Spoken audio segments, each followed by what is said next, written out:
बिस्मिल्लाहिर्रहमानिर्रहीम, अस्सलाम वालेकुम, good morning and welcome to morning at home. मैं हूँ आपकी मेज़बान Jugan Kazim and I hope कि आपकी सुबह खुशगवार और पॉजिटिव गुजर रही होगी।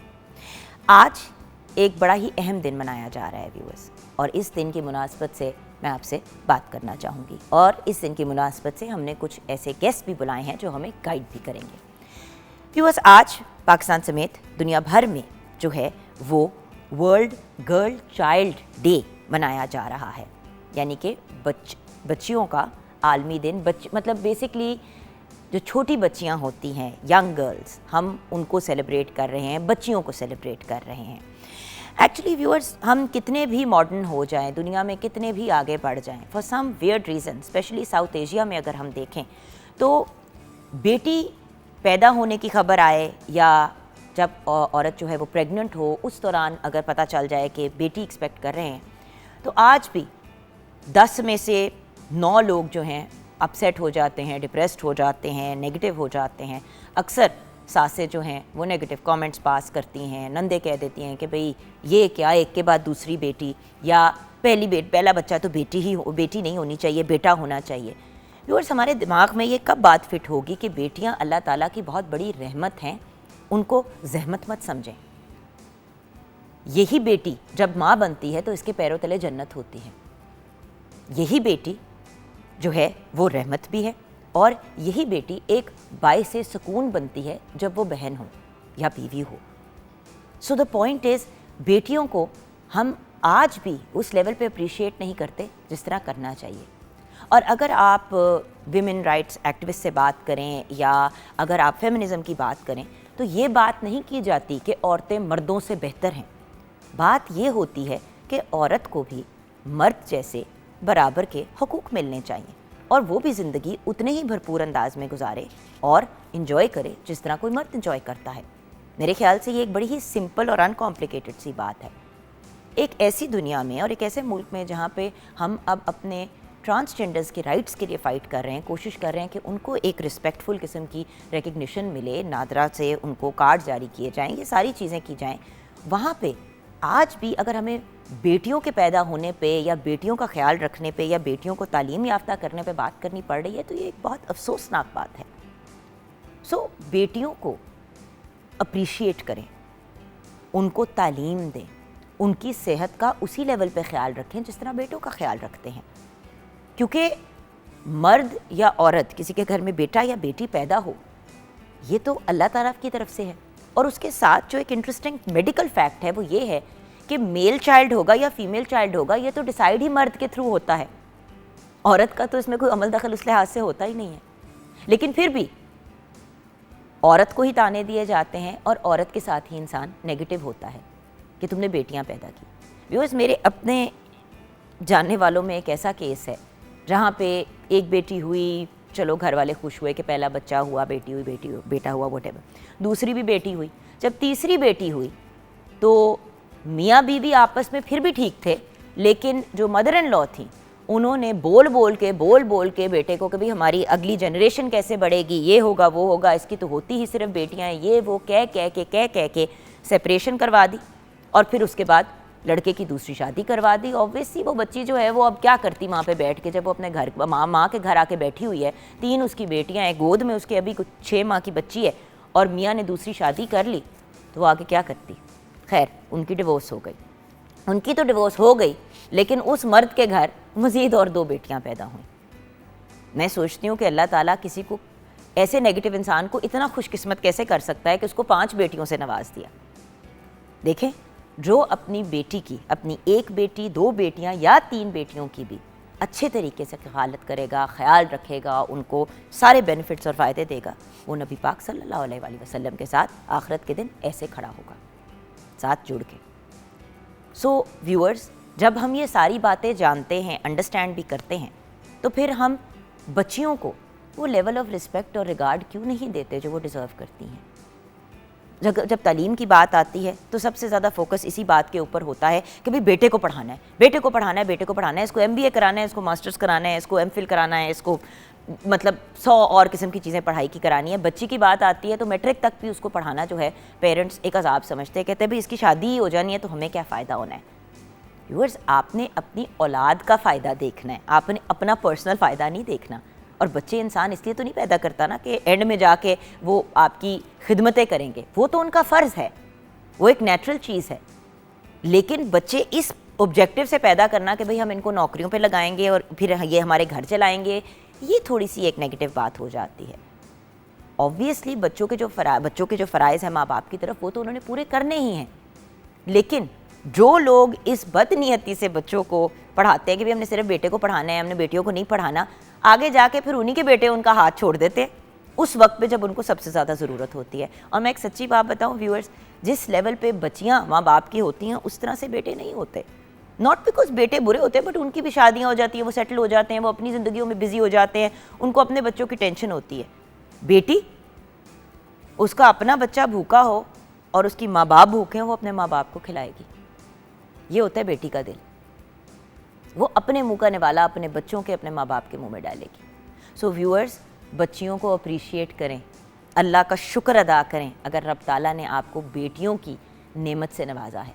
और जो लोग बच्चियों की पैदाइश पे नेगेटिव बातें करते हैं कि आए हाय बेटी हो गई, ओहो बेटी हो गई, ज़रा इसके बारे में 2 लम्हे हमें सोचना चाहिए। और ज़्यादातर ये बातें ख़वातीन ही करती हैं। कभी एक लम्हे के लिए सोचा है कि जो बच्ची पैदा हुई है उसके बारे में आप नेगेटिव बातें कर रहे हैं, तो आप भी तो औरत है, आप भी तो बच्ची थी कभी। सो ये चीज़ें याद रखनी और इन चीज़ों को इम्पोर्टेंस देना बहुत ज़रूरी है।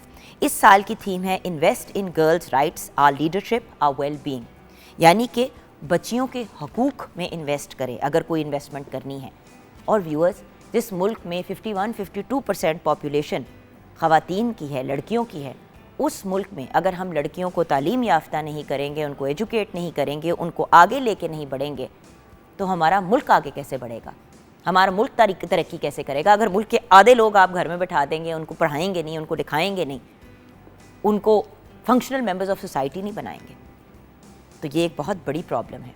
सो बच्चियों की सेहत, बच्चियों की जहनी नशोनुमा सही तरीके से करना, ये कितनी इंपॉर्टेंट चीज़ें हैं, इस पे हम आगे जाके बात करेंगे। 042992000648 हमारा फ़ोन नंबर है। मॉर्निंग एट होम हमारा फेसबुक का पेज है। व्यूअर्स, यहाँ पे एक और इम्पॉर्टेंट एलिमेंट जो मैं आपको याद कराना चाहूँगी वो ये है कि व्यूअर्स देखिए, हम बाहर के लोगों को तो शायद नहीं चेंज कर सकते, अपने घर के बाहर के लोगों को, लेकिन अपनी ज़ात और अपने इर्द गिर्द के लोगों को ज़रूर चेंज कर सकते हैं। ज़माना जहालियत था जिसमें बच्चियों को जिंदा दफनाया जाता था। आज अगर ज़िंदा बच्चियों को दफनाया नहीं जाता तो टॉर्चर उनको इसी तरह का किया जाता है कि लगता है कि वो जीते जी ही दफनाई गई हैं। So please think about this. चाहे बेटा हो, बेटी हो, ट्रांसजेंडर हो, जो भी आपके घर में पैदा हो, वो अल्लाह ताला की तरफ से एक रहमत आपके घर में आई है। और याद रखें उन लोगों को भी जो for what ever reason Sahib औलाद नहीं हो पाए, जो ख्वाहिशमंद थे कि उनके यहाँ औलाद हो, वो तो तरसते हैं कि उनको कहीं से कुछ भी कोई गोद लेने के लिए ही बच्चा मिल जाए। और जिनको अल्लाह ताला औलाद से नवाजे और वो फिर अनग्रेटफुल हों, उसकी क्या सज़ा है, हु नोज़। आइए मुलाकात करते हैं, हमारी शेफ़ हमारे साथ हैं। आज हमें एक न्यू शेफ़ ने ज्वाइन किया है, शेफ़ सैयदा नूर हैदर हमारे साथ हैं। अस्सलाम वालेकुम। वालेकुम सलाम, कैसी हैं आप? ठीक हैं? बिल्कुल ठीक ठाक। अच्छा, आज के टॉपिक पे आप कुछ ऐड करना चाहेंगी? आज हम बच्चियों की बात कर रहे हैं और क्योंकि गर्ल चाइल्ड का इंटरनेशनल डे है। बिल्कुल, देखें बेटी अल्लाह की रहमत है और हमारे नबी करीम सल्लल्लाहु अलैहि वसल्लम की जो है वो ज़ात वो बेटी से चली है, बीबी फातिमा ज़हरा सलामुल्लाह अलैहा से। बिल्कुल। तो जब उनकी वो अपनी बेटी के लिए, जब बेटी मिलने के लिए आती थी तो नबी करीम सल्लल्लाहु अलैहि वसल्लम खड़े हो जाते थे, तो एहतरामन चादर बिछा देते थे। तो हमें तो उनके नक्शे कदम पे चलना चाहिए ना। बिल्कुल। बेटी अल्लाह की रहमत है जिसने अपनी 4 बेटियों की कफालत की और वो जन्नत में जाएगा, नबी करीम सल्लल्लाहु अलैहि वसल्लम ने फरमाया। 4, फिर जब किसी ने कहा कि अगर 4 से कम हो तो उन्होंने कहा 3, फिर नबी पाक से पूछा गया कि अगर हमारे यहाँ सिर्फ एक बेटी है, तो कहा एक बेटी की भी अच्छे ऐसे किफालत करोगे तो आखिरत के दिन मेरे साथ खड़ा होगा। सो ये एक बड़ा इंपॉर्टेंट एलिमेंट है व्यूअर्स। और बड़े खुश नसीब लोग होते हैं जिनको अल्लाह ताला बेटी से नवाजते हैं। और व्यूअर्स, आप तो जानते ही हैं, मैं आप लोगों से भी रिक्वेस्ट करती थी कि प्लीज़ दुआ किया करें व्यूअर्स कि अल्लाह ताला मुझे भी बेटी से नवाजे। और मैं अक्सर ये सोचती थी कि क्या रब ताला मेरे से नाराज़ हैं जो मुझे बेटी नहीं दे रहे। सो बात यह है कि मेरे जैसे भी लोग हैं जो बेटी के लिए तरसते रहे और अल्लाह का बड़ा करम है कि उन्होंने मुझे नूरबानों से नवाजा।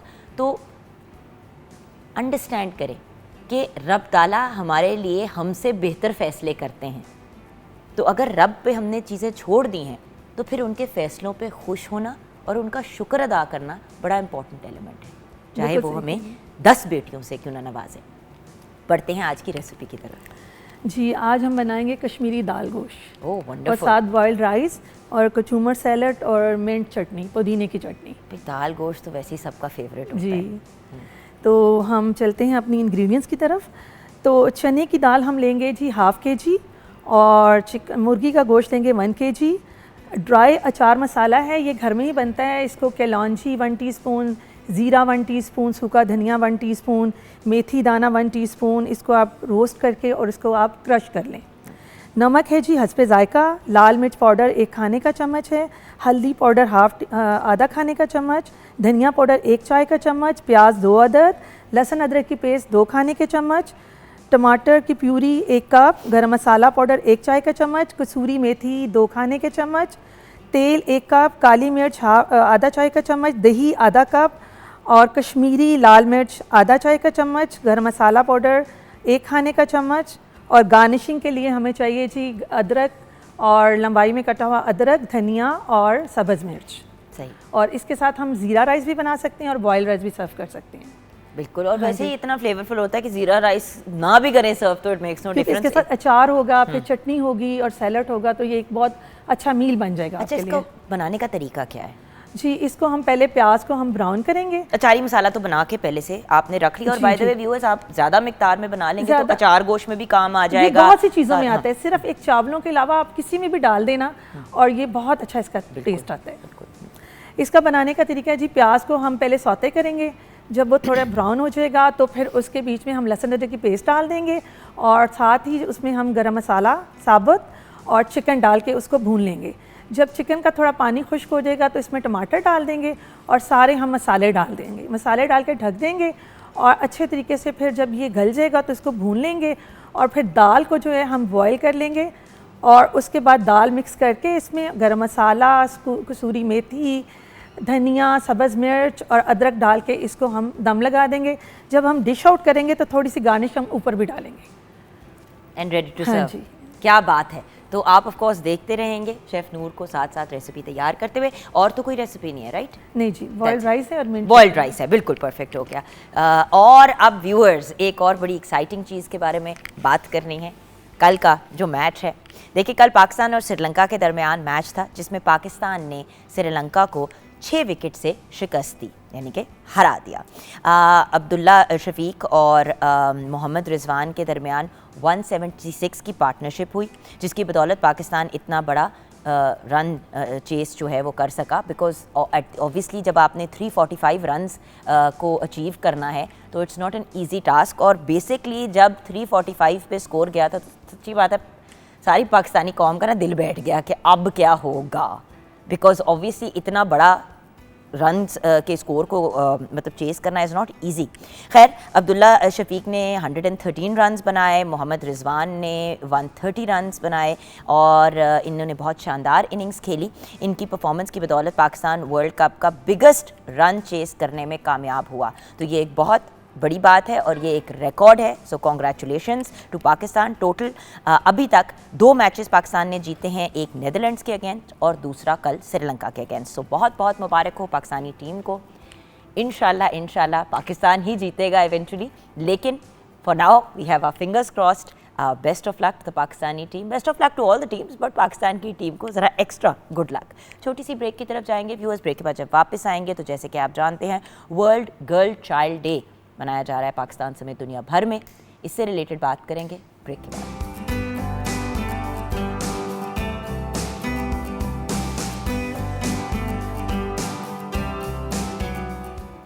Welcome back from the break viewers. आज पाकिस्तान समेत दुनिया भर में वर्ल्ड गर्ल चाइल्ड डे मनाया जा रहा है। आज के दिन की मुनासबत से हमें 2 गेस्ट ज्वाइन करेंगे। एक गेस्ट ने हमें ऑलरेडी ज्वाइन कर लिया है। डॉक्टर बिस्मा इजाज़ हमारे साथ हैं, हमारे शो का बड़ा इंपॉर्टेंट हिस्सा हैं। Assistant professor department of applied psychology, also head active citizens program of Lahore college for women university. अस्सलाम वालेकुम डॉक्टर। वालेकुम अस्सलाम जुगैन। एक बात बताइए जी, वर्ल्ड गर्ल चाइल्ड डे, कितने अफसोस की बात है कि ये दिन मनाना पड़ता है। बॉय चाइल्ड डे नहीं आपको मनाना पड़ता, क्योंकि बेटे के पैदा होने पे पूरी दुनिया में हमेशा खुशी ही मनाई जाती है। जी बिल्कुल। बेटी के पैदा होने पे मुख्तसर से लोग हैं जो खुश होते हैं कि हमारे यहाँ बेटी हुई। ज़्यादातर लोगों का यही होता है, हाय अच्छा चलो अगली बार बेटा हो जाएगा, कि जैसे अल्लाह माफ़ी दे कोई नेगेटिव चीज़ हो गई है। आज के दिन की मुनासबत से माहिर नफ्सियात होते हुए, खुद एक लड़की होते हुए, आप क्या कहना चाहेंगी? इंटरनेशनल गर्ल चाइल्ड डे जो है इसकी प्रॉपर एक हिस्ट्री है, बिकॉज़ 2011 तक ऐसी कोई ज़रूरत शायद लोगों को महसूस नहीं हुई कि लड़की होना कितना इम्पॉर्टेंट है और उसके राइट्स को प्रिजर्व करना कितना इम्पॉर्टेंट है। तो 2011 के बाद इस पे रेजोल्यूशन जो हैं वो हुई। उसके बाद इसको बाकायदा एक 11 अक्टूबर जो है वो डे फिक्स किया गया कि वो इंटरनेशनल डे फॉर गर्ल्स मनाया जाएगा। ये बहुत बड़ी अचीवमेंट थी लड़कियों के लिए, और मेरा ख्याल है कि यहाँ पे अगर आप बैठे हुए और एंकरिंग कर रहे हो और मैं बैठी हुई हूँ और एक साइकोलॉजिस्ट की तौर पे आपको इंटरव्यू दे रही हूँ, तो दैट मीन्स के we women have proved this thing. हमारी शेफ फीमेल है कि आप देखें ना, आपके स्टाफ में बहुत सारी बहुत अच्छी फीमेल्स हैं जो कि बहुत हार्ड वर्किंग है। सो द थिंग इज़ कि ख़वातीन जो हैं या लड़कियां जो हैं या हमारी तरह की वुमेन जो हैं, they are progressing in every field of life, क्योंकि हमें मौका दिया गया, क्योंकि हमें शायद वो इम्पोर्टेंस दी गई, हमें स्ट्रेंथ दी गई। लेकिन पूरी दुनिया में ये चीज़ ऐसे नहीं मौजूद है। हम लकी हैं कि हमारे ख़ानदान ऐसे थे जिन्होंने हमें अच्छे तरीके से एक्सेप्ट किया और हमारी स्ट्रेंथ के लिए बहुत वर्किंग की हमारे साथ। लेकिन अब दुनिया को ये एहसास दिलाने की, अवेयरनेस देने की ज़रूरत थी, और ये बहुत अच्छी रेजोल्यूशन हुई जिसकी वजह से ये डे मनाया जाता है कि ख़वातीन जो हैं वो आपकी सोसाइटी का एक वो पार्ट है, एक बैलेंस्ड पार्ट है, जिसके बगैर आपकी सोसाइटी की गाड़ी जो है वो चलने के काबिल नहीं है। सो इस दिन की मुनासबत से मैं यही कहना चाहूँगी कि अगर हम जैसी ख़वातीन इस दौर में यहाँ पे बैठ के बात कर रही हैं और अवेयरनेस कैंपेन्स चला रही हैं, तो हमारी जैसे यार पता नहीं कितनी यंग जनरेशन की लड़कियाँ होंगी जो हमसे बहुत आगे जाके काम कर रही होंगी और करना चाहेंगी भी। कल को वो जाके टीचर्स बनेंगी, एंटरप्रेन्योर्स बनेंगी, they will be good politicians, they will be running the affairs of the country. So if we are there and to we will be promoting their health, तो हम उनको ये मौका दे सकते हैं कि हम उनको एहसास दिलाएं और हम ये दुनिया को अवेयरनेस दें कि ख़वातीन जो हैं उनको बढ़ने के लिए ज़रूरी है कि उनको एडोलेसेंट एज पे ही या उनको यंग एज में भी वो जो सहूलतें वो दी जाए और उनको उनके बेसिक राइट से जो है महरूम ना रखा जाए। लेकिन डॉक्टर बिस्वा, एक बहुत बड़ा अलमिया है हमारे यहाँ कि चलो बेटी हो गई, जो भी मतलब बेटा पैदा होता है लड्डू बांटे जाते हैं, बेटी पैदा होती है तो टिश्यू के डब्बे आम हो जाते हैं। भाई ये एक अनफॉर्चुनेट सी बात है, और लोग कहते हैं ना कि ये पढ़ी लिखी फैमिलीज़ में ऐसा नहीं होता। आई एम सॉरी, पढ़ी लिखी फैमिलीज़ में मैंने ये ज़्यादा होते हुए देखा है। बिल्कुल। so, ये तो छोड़ ही दें बात ना कि कौन करता है और कौन नहीं। जिसके घर में ये बात हो चुकी है, इतना सा भी कह देना कि अगर बच्ची पैदा हुई है और पहले भी बच्ची है, और ये भी कह देना कि चलो अल्लाह अगली बार बेटा दे देगा, तो ये आप एक तरह से अफसोस का इजहार कर रहे हैं। तो ये बातें कहनी ही छोड़ दें। ये एक बहुत नेगेटिव चीज़ है जिससे आप देखें, माँ को तो खुशी होती है उसके घर बेटा पैदा हो या बेटी पैदा हो, बाप को भी खुशी होती है, लेकिन बाप को सोसाइटी के प्रेशर में बहुत ज़्यादा होता है। अच्छा नहीं, मैंने तो ये भी देखा है कि कुछ मर्द होते हैं जो अटल होते हैं कि बस हमारे यहाँ बेटा ज़रूर होना चाहिए, बस बेटा होना चाहिए। पहली बेटी पे चलो खुशी हो भी गई, दूसरे बच्चे पे, तीसरे बच्चे पे ये स्यापा पड़ना शुरू हो जाता है कि बेटी क्यों नहीं हो रही, बेटी क्यों नहीं। मैंने अभी शुरू में एक वाकया सुनाया है डॉक्टर साहिबा, और ये बहुत ही एक करीबी, लाइक मेरे सामने ये सारा इंसिडेंट हुआ है। एक बेटी पैदा हुई, दूसरी बेटी पैदा हुई, जब तीसरी बेटी पैदा हुई तो सास ने, मतलब बाप वॉज ओके, मतलब ही वॉज, मतलब उन्होंने कहा कि चलो फिर ट्राई कर लेंगे वटेवर। सास ने कहा कि इसकी तो होती बेटियाँ, इस लड़की में ही प्रॉब्लम है, साइंटिफिकली इस चीज़ का पता होना चाहिए कि सेक्स या जेंडर जो है वो तो मेल्स की वजह से डिटरमिन। अब यही बात थोड़ी देर पहले कही, उस लड़की को छोड़ दिया, एक और शादी कर ली, उधर मजीद 2 बेटियां पैदा हुई हैं अब उसी मेल से। तो बात यह है कि जब अल्लाह ताला ने फैसला कर दिया आपको बेटियों से नवाजने से, तो आप बीच में डंडी मार रहे हैं। बिल्कुल। और फिर जब आप बेटियों के साथ मुख्तलिफ रवैया या नेगेटिव रवैया रखते हैं, तो बेटी जो है वो एक मेंटल और इमोशनल टॉर्चर से गुजरना शुरू हो जाती है। देखिए पैदाइश पे क्या होता है वो तो हमें अभी जब डॉक्टर शाइना ज्वाइन करेंगी हम उनसे जानेंगे ही कि किस किस्म का लोगों का रिस्पांस आता है, क्या होता है क्या नहीं होता। लेकिन अल्टीमेटली एक मेंटल टॉर्चर जो यंग लोग जिससे गुजरते हैं वो एक मुख्तलिफ बात है। अब हम रिक्वेस्ट करना चाहेंगे हमारे मुल्क की, बल्कि इंटरनेशनली रिनाउंड गायनेकोलॉजिस्ट हैं, she owns one of the biggest hospitals in Pakistan, she is a brilliant person, और ख़वातीन बच्चियों के बल्कि इंसानों के हकूक़ के लिए सबसे ज़्यादा खड़ा होती हैं, सबसे ज़्यादा डिफरेंट प्लेटफॉर्म्स पे बात करती हैं और बल्कि पाकिस्तान को पाकिस्तान में ही नहीं बल्कि पाकिस्तान से बाहर भी रिप्रेजेंट करती हैं। मैं बात कर रही हूँ about the absolutely brilliant professor doctor Shaheena Asif. अस्सलाम वालेकुम। हेलो, क्या हाल है आप आपके? कैसे हैं? कितनी प्यारी और स्लिम स्मार्ट हो गई हैं शाहीना जी, क्या मामला है ये? Doctor Bisma, doctor Shaheena. तो सबसे पहले तो डॉक्टर शाहीना आपको मुबारक हो, आज का दिन आप जैसे लोगों के लिए क्रिएट किया गया है जो इतने बड़े एडवोकेट्स हैं ख़वातीन के हकूक़ के लिए। आप खुद माशाल्लाह एक कामयाब औरत, एंड देन आपकी अपनी भी माशाल्लाह 3 बेटियां, एंड देन जिस तरीके से आपने उनको पढ़ाया लिखाया आगे लेके चली और साथ साथ अपने करियर को भी लेके चली और अब आप ख़वातीन के हकूक़ को एडवोकेट करती हैं। सो आज के दिन की मुनासबत से क्या कहेंगी? आज का दिन तो मेरे ख्याल है हर रोज़ मनाना चाहिए। The girl child is very important. हमारी जितनी भी बच्चियां हैं वो ही पूरे ख़ानदान को लेकर चलती हैं। सो गर्ल चाइल्ड तो मेरे ख्याल में रोज़ मनाना चाहिए। और बेटी जो है हमारे रिलीजन के मुताबिक भी अल्लाह की रहमत है। लेकिन प्रॉब्लम अब यह आ गया है कि मेडिकल साइंस की एडवांसमेंट के कुछ नुकसानात भी होते हैं और वो ये हैं कि बच्ची पैदा होने से बहुत पहले, कंसेप्शन के पहले 3 महीने में ही एक ब्लड टेस्ट से ये पता चल जाता है कि ये बेटी है या बेटा है।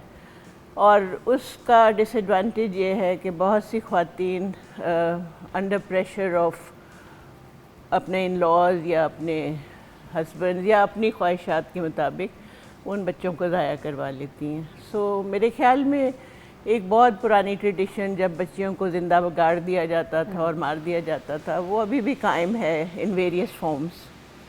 अगर वो ब्लड टेस्ट भी ना करवाएं तो जाकर 4-5वें महीने में भी बच्चियों का पता चल जाता है कि वो बेटी है या बेटा है। As a result of which वो बच्चियाँ जो हैं वो कभी भी पैदा नहीं होती और फौत हो जाती हैं। मेडिकली अगर ये देखा जाए कि ट्विन्स जब पैदा होते हैं और एक बच्ची और एक बेटा है हमारे मुल्क में स्पेशली, तो अगर हम ये देखें कि वो बच्चे दोनों इकट्ठे पैदा हुए हैं, एक जैसे हैं, एक ही ख़ानदान के हैं और एक ही इन्वायरमेंट में हैं, एक ही तरह की इकोनॉमिकल सिचुएशन में हैं, तो उसमें ये देखा गया है कि अक्सर वो जो बच्चियां हैं उनको माएँ अपना दूध कम पिलाती हैं और बेटे को ज़्यादा ख्याल करती हैं। तो ऐसे केसेस भी दिए हैं कि फैमिली में ही जिनके बच्चे नहीं होते उनको गोद दे दी जाती है हाँ जी, कि भाई मामू मतलब जैसे कि बहन का भाई है, मतलब लड़की का भाई उनका है, बच्चा उनके नहीं यहाँ हो रहा। बच्चा नहीं हो रहा, अच्छा इनको दे देते हाँ हैं। जी। जुड़वा बच्चे अगर अल्लाह मियाँ ने इस दुनिया में भेजे हैं तो जुड़वा का मतलब उनको साथ ही बड़े होना चाहिए। बिल्कुल। आप उनको अलहदा कर देते हैं, आप उसका एक मेंटल इमोशनल टॉर्चर बिल्कुल होता देखें है। जिससे एक गोद आप में उनको उस वक्त जब उनको इकट्ठा होने की ज़रूरत है तभी अलहदा कर देते हैं, तो उससे उनकी इमोशनल जो स्टेबिलिटी है उस पर बहुत इफेक्ट पड़ता है, लेकिन वो जाहिर होता है जब वो थोड़ा सा बड़े होते हैं। जी। तो डॉक्टर साहब आप बता रही थी कि बच्चियों को दूध कम पिलाया जाता है और हाँ जी, ब्रेस्ट फीडिंग जो है उसकी चांसेस ज़्यादा हैं कि वो बेटे को ज़्यादा मिलेगी। फिर बच्चे जैसे जैसे थोड़े से बड़े होते हैं और सॉलिड्स खाने लगते हैं, उसमें भी कोशिश की जाती है कि जो अच्छी चीज़ है वो बेटे को खिलाई जाए और बेटी को कम। लेकिन ये ज़रूरी नहीं है कि पढ़े लिखे लोग जो हैं वो ऐसे नहीं करते और अनपढ़ लोग ऐसे करते हैं। It's actually the mindset. कई लोगों का माइंडसेट ऐसा होता है जो पढ़ लिख भी जाते हैं तब भी इस चीज़ को फॉलो करते हैं, और कई लोग अनपढ़ भी होते हैं लेकिन बहुत समझदार होते हैं और उनकी बच्चियों की तरबियत अच्छी करते हैं। सो बच्चियों की तालीम पे भी अगर आप स्टेटिस्टिक्स देखें, हमारे मुल्क के रूरल के बैकग्राउंड्स में देखें और इवन अर्बन एरिया जैसे लाहौर वगैरह है, यहाँ पे कोशिश की जाती है कि बच्चियों को घर का काम सिखा रहे हैं और घर के अंदर रख रहे हैं या किसी के घर में काम करने को लगा दिया जाता है और बच्चे जो हैं वो तालीम हासिल कर रहे हैं। सो एक डिस्पैरिटी तो है सोसाइटी में और इसको फाइट करने की बहुत ज़रूरत है। Not at the level of, इसको इंडिविजुअली टैकल करना चाहिए। हमें मैसेज को ये पैगाम देना चाहिए कि आजकल के ज़माने में जेंडर जो है कोई चीज़ नहीं है।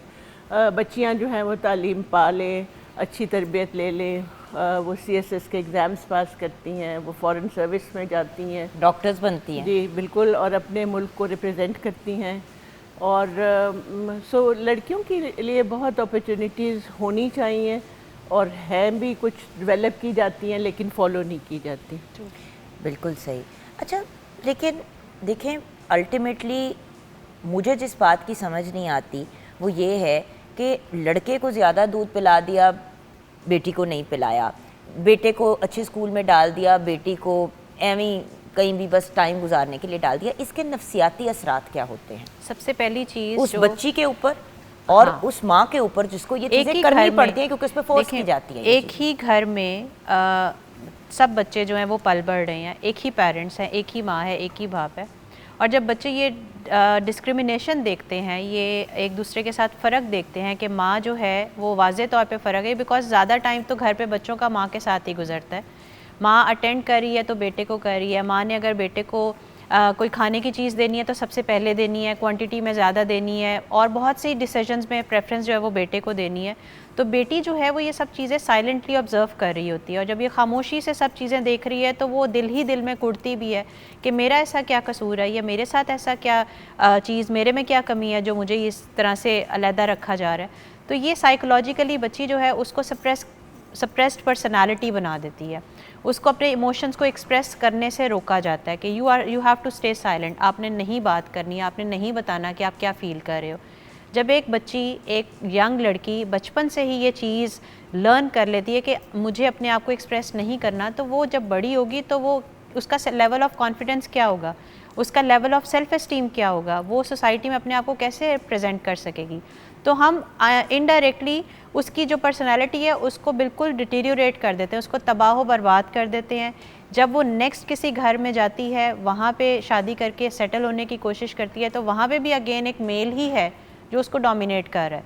सो पहले बचपन भी उसने डोमिनेंस को बर्दाश्त करते हुए गुजारा, शादी के बाद भी वो यही चीज़ देखती है। जब वो खुद माँ बनती है तो उसको कहीं ना कहीं ये एहसास होता है कि हाँ मुझे ये चीज़ नहीं करनी, but still pressure of the society, of the husband, of home, सास, एवरीथिंग, वो भी उसको वैसा ही बनने पे मजबूर कर देती है जैसा वो खुद बन के आई होती है। बिल्कुल। अच्छा डॉक्टर साहब, एक मेडिकल पॉइंट ऑफ व्यू से भूल जाएं कि आप एज अ वुमन, अब मैं एज अ गायनेकोलॉजिस्ट आपसे पूछ रही हूँ, लड़की होगी कि लड़का होगी, हम तो ये बात एज मैंने भी कह दिया, उन्होंने माहिर नफ्सियात भी कह दिया, बट एक दफ़ा as a professional, as a medical professional under oath ये बता दें कि लड़की पैदा होगी लड़का पैदा होगा, ये फैसला किस तरह होता है? एक्चुअली जो हमारे जीन्स हैं वो ये फैसला करते हैं। आदमियों का जेनेटिक कोड सेक्स के हिसाब से होता है 21XY और औरतों का होता है 21XX। यानी औरत के पास तो हमेशा आधे सेल्स आपने औरत से लेने होते हैं, आधे सेल्स आदमी के होते हैं, और वो दोनों मिलकर एक बच्चा बनाते हैं। तो सेक्स क्रोमोसोम्स में से औरत के पास 2X हैं और आदमी के पास 1X और 1Y है। सो अगर एक बच्चा मर्द पैदा होगा, लड़का पैदा होगा, तो वो Y क्रोमोसोम हमेशा बाप की तरफ से आता है। So the responsibility, the owners, जी, it lies on the father, not on the mother. So इसका ये मतलब है कि माँ की तरफ से X क्रोमोसोम्स हमेशा मिलेंगे और बाप की तरफ से Y क्रोमोसोम मिलेंगे। सो जब भी Y क्रोमोसोम बाप से मिलेगा तो बेटा पैदा होगा, अगर वो X क्रोमोसोम देगा तो वो बेटी होगी। तो अल्टीमेटली बाप से ही डिसाइड होता है। जी बिल्कुल। तो वो ख़वातीन जो अपने बेटों को ये मशवरे देती हैं कि इसको तलाक दे दो, एक और शादी कर लो क्योंकि इसके यहाँ बेटा नहीं होता, तो इस बात को ज़रा एक मिनट के लिए ऑब्ज़र्व करें और इसके बारे में सोचें कि आप जो अपने बच्चों का, अपने ही बेटे का घर बर्बाद कर देती हैं इसलिए क्योंकि आपको बहुत ज़्यादा एक पोते की ख्वाहिश है, तो वो तो फ़ैसला आपके बेटे के थ्रू होना है। तो अल्लाह माफ़ी दे, बेटा या बेटी पैदा हो, अल्लाह की रहमत, दोनों ही अल्लाह की रहमत है, लेकिन अगर चित्तर मारने तो बेटे को मारे। बच्चियों को क्यों तलाक़ें दिलवा रहे हैं, उनके घर बर्बाद करके, उनकी ज़िंदगियाँ रुइन करके। और ये हर दूसरे तीसरे घर की कहानी है कि 2-3 बेटियां हो गई तो उन्होंने कहा हम नहीं पाल सकते इतनी बेटियों को, तो इधर तो होती सिर्फ बेटियां, लड़की को तलाक दी, उसको बच्चियों समेत घर से बाहर निकाल दिया और फिर अगली किसी बच्ची की ज़िंदगी बर्बाद करने पे लग गए। व्यूअर्स, ये बड़ी एक सीरियस चीज़ है जिसके बारे में सोचना चाहिए और इस चीज़ को अब होना ही नहीं चाहिए। जैसे कि डॉक्टर साहिबा ने कहा, डॉक्टर शाइना ने कहा कि ज़माना जहालियत की तरफ हम वापस निकल पड़े। और काफ़ी देर से। ब्रेक की तरफ जाएंगे, ब्रेक के बाद वापस आएंगे। बार बार प्रेग्नेंट होने के जिस्मानी और जहनी क्या असरात होते हैं। जिन घरों में 2 बेटियां 3 बेटियां हो गई, बार बार बच्चे पैदा, अगर नहीं भी छोड़ता मियाँ तो बार बार कहते हैं जी बच्चा पैदा करना है, 6-6, 8-8 बच्चे हो जाते हैं, फाइनली एक बेटा हो जाता है तो सुकून आ जाता है। लेकिन घर में फिर खाने के लिए बच्चों के लिए पूरा नहीं होता, तो बाकी घर वालों का क्या होगा? ब्रेक के बाद।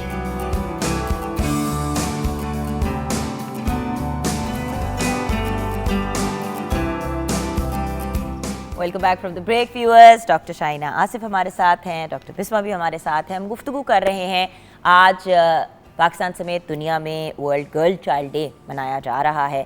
तो एक इम्पॉर्टेंट चीज़ जो ब्रेक में भी डिस्कस कर रहे थे, उससे पहले भी बात हुई कि एक के बाद दूसरा बच्चा पैदा करने का फिज़िकली एक औरत पे क्या असर होता है और नफसियाती तौर पे भी। क्योंकि डॉक्टर शाइना आपको पता है कि अगर कपल खुश हो, साथ वो ना भी खुश हो, तो मतलब बेटियां होती हैं तो इतना इशू नहीं होता, बट ये होता है कि एक बेटा ज़रूर होना चाहिए। तो कभी कभी बात 6-7 बच्चों पे भी चली जाती है। एंड ऑब्वियसली एक फाइनेंशियल सिचुएशन भी होती है कपल्स की, बच्ची और उस तरफ जाना भी चाहे बच्चों की तरफ, तो आपको पता है कि फिर फैमिली का प्रेशर बहुत ज़्यादा हो जाता है। तो इसके जिस्मानी असरात क्या होते हैं और फिर नफसियाती असरात डॉक्टर? सो बॉडी पे उसके क्या इफ़ेक्ट्स होते हैं? इसमें ऐसे है कि अगर प्रेगनेंसी जो है एक कंडीशन ऑफ स्ट्रेस है, यानी वो आप खातून की सारी सेहत को उसका अफेक्ट होता है। उसकी खून की कमी होती है, फिर उसका कैल्शियम इफ़ेक्ट होता है, उसके मसल्स इफ़ेक्ट होते हैं। और वो अगर ब्रेस्ट फीड कर रही है तो उसको फर्दर उस बच्चे को भी उसके दूध की ज़रूरत है। और जैसे हमारे दीन में है कि 2 साल माएँ जो हैं बच्चे को दूध पिलाएं, उसकी बड़ी साइंटिफिक वैल्यू है। और वो ये है कि एक तो बच्चे के लिए वो दूध बहुत ज़रूरी है, और दूसरा जब बच्चे को दूध पिला रही होती है माँ, तो वो ऐसे हार्मोन्स पैदा करती है जिससे उसके एग्स ना बने और वो उसकी फर्टिलिटी लो होती है। ऑल्दो कई लोगों के बच्चा हो जाता है, लेकिन आम तौर पर उसकी फर्टिलिटी उन 2 सालों में, जिन सालों में वो दूध पिला रही होती है, तो वो फर्टिलिटी कम होती है। सो इवन हमारे रिलीजन में यह है कि कम से कम 2 साल हम उस बच्चे का ख्याल कर लें जिसको पैदा किया है, अपनी सेहत को रिवेले, अपना आयरन लेवल्स, कैल्शियम, अपनी हीमोग्लोबिन, सब चीज़ों को ठीक कर लें, तो फिर दूसरे बच्चे की तरफ जाएं। सो बेसिकली हेल्थ पे अफेक्ट होता है हर औरत को। कई ख़वातीन हैं जो बहुत ज़्यादा ब्लीड कर जाती हैं और एनीमिक होती हैं, उनका खून की कमी होती है, तो उनके लिए बहुत ज़रूरी है कि उनकी बॉडी जो है अपने आप को रिवाइव करे ताकि अगला बच्चा सेहतमंद पैदा हो। अगर बहुत जल्दी बच्चे पैदा करेंगी, उनकी अपनी सेहत भी ख़राब होगी और आने वाले बच्चे की सेहत भी ख़राब होगी। व्यूअर्स, अब बहुत से केसेस सामने आ रहे हैं कि बच्चा डिलीवर करते करते ही वहीं पे ख़त्म हो गई। बाद में जब डॉक्टर से पूछा तो उन्होंने कहा वो इतनी कमज़ोर थी कि वो अपने आप को संभालने जोगी नहीं थी बेचारी। वो बच्चा, मतलब हमने तो कहा था कि उसको ये भी दें वो भी दें। अच्छा, दूसरी बात, प्रेगनेंसी के दौरान ना मल्टीविटामिन्स ना सप्लीमेंट्स, अगर किसी चीज़ की कमी है, अगर आयरन की कमी है, डॉक्टर ने कहा आयरन की ड्रिप लगानी है पैसे बचाने के लिए, वो भी ना लगाई, फिर और सेहत को ख़राब किया। व्यूअर्स, क्योंकि देखें मैं ये फर्स्ट हैंड एक्सपीरियंस कर चुकी हूँ। मेरी मिसकैरेज हुई, उसके 2 महीने के बाद ही I was expecting Noorbano again. ये एक अनएक्सपेक्टेड सी चीज़ हुई, वो व्हाटएवर। डॉक्टर शाइना ने मुझे उसी वक्त कहा कि जुगन तुम्हारी बॉडी ऑलरेडी बहुत कमज़ोर थी, ये गलत हो गया, मतलब इन द सेंस कि ये बहुत जल्दी हो गई है चीज़, अब तुम्हें ये प्रिकॉशंस लेने होंगे। मैं डायबिटिक भी हो गई नूर की प्रेगनेंसी के दौरान, और व्यूअर्स मेरा ब्लड प्रेशर भी ऊंच नीच काफ़ी हो जाता था, लेकिन उससे बढ़ के ज़िंदगी में मैं कभी अनीमिक नहीं हुई। कभी मेरा जो आयरन लेवल है वो 14 से नीचे नहीं गया। मैं अनीमिक भी हो गई, मुझे बाकायदा आयरन की ड्रिप्स लगनी शुरू हो गई। सो व्यूअर्स, एक्चुअली उसका फिजिकली बहुत मेजर इफेक्ट होता है। ये सिर्फ डॉक्टर्स की बच्चियों की को पैदा करने की सपोर्ट में बात नहीं हो रही। चाहे आप 6 बच्चे बैक टू बैक पैदा करें, 6 बेटियां पैदा करें, इट डजेंट मैटर, आपकी बॉडी की एक वेयर एंड टेयर से गुजरती है। और फिर नफसियाती इफ़ेक्ट्स उसके भाई, जिस तरह डॉक्टर साहिबा ने बताया कि फ़िज़िकल इफ़ेक्ट्स बहुत ज़्यादा प्रोमिनेंट होते हैं, बहुत ज़्यादा हाईलाइट होते हैं, और जिस्म को वापस अपनी शेप में आने में, अपनी पहले वाली कंडीशन को रिटेन करने में काफ़ी टाइम चाहिए, एटलीस्ट 5 to 6 मंथ्स चाहिए होते हैं। अब उसमें ये होता है कि पहली बेटी पैदा हो जाए तो वो तो चलो एक्सेप्टेबल हो जाता है, जब सेकेंड कंसेप्शन करनी होती है तो यही प्रेशर होता है कि जी बेटा होना चाहिए। द मोमेंट जिस पे वो औरत कंसीव करती है, वो दिन से ही उसकी टेंशन का टाइम जो है वो शुरू हो जाता है कि अब 9 मंथ्स मैंने जिस बच्चे को होल्ड करना है, वो अगर बेटा ना हुआ तो मेरे साथ क्या होगा। तो वो डेली जो बेसिस पे कहते हैं ना, रोज़ जीती है रोज़ मरती है और मेंटली अपसेट रहती है। She is not able to concentrate. वो अपने पहले बच्चों पे भी कंसंट्रेशन नहीं दे सकती, उनकी नरिशमेंट नहीं कर सकती, बच्चे निगलेक्ट होना शुरू हो जाते हैं। अपने नफ्सियाती मसाइल इस हद तक हाईलाइट हो जाते हैं कि चिड़चिड़ापन बहुत आ जाता है, डिप्रेशन के फेजेस जो हैं वो प्रोमिनेंटली नज़र आने शुरू हो जाते हैं, ऑफ एंड ऑन एंग्जाइटी के अटैक्स हो सकते हैं। इसके अलावा घर का माहौल जो है, चूँकि कॉन्फ्लिक्ट रहेगा, हस्बैंड के साथ चिड़चिड़ापन, इरिटेबिलिटी, उसकी वजह से आपस के जो मैरिटल उनके रिलेशनशिप है उस पर बहुत इफ़ेक्ट्स आते हैं। सो ओवरऑल इन सारी चीज़ों की वजह से जो खातून है, जो खातून खाना है, वो ऑलरेडी एक सेकेंड प्रेगनेंसी भी बेयर कर रही है और नफ्सियाती तौर पे भी बहुत डाउन जा रही है। अच्छा, इसके साथ साथ बेटे पैदा करने के लिए आपको भी पता है डॉक्टर शाहीना, ख़वातीन बहुत अजीबोगरीब फिर टोटके भी करने शुरू हो जाती हैं, डिफरेंट लोगों के पास जाना शुरू कर देती हैं। देखिए, दुआ और दम की हद तक तो हम कहते हैं कि ठीक है, अल्लाह ताला से आपने दुआ करनी है, जो भी इंसान की ख्वाहिश होती है, चाहे जायज़ हो ना जायज़ हो, बंदा अल्लाह ताला से ही मांगता है।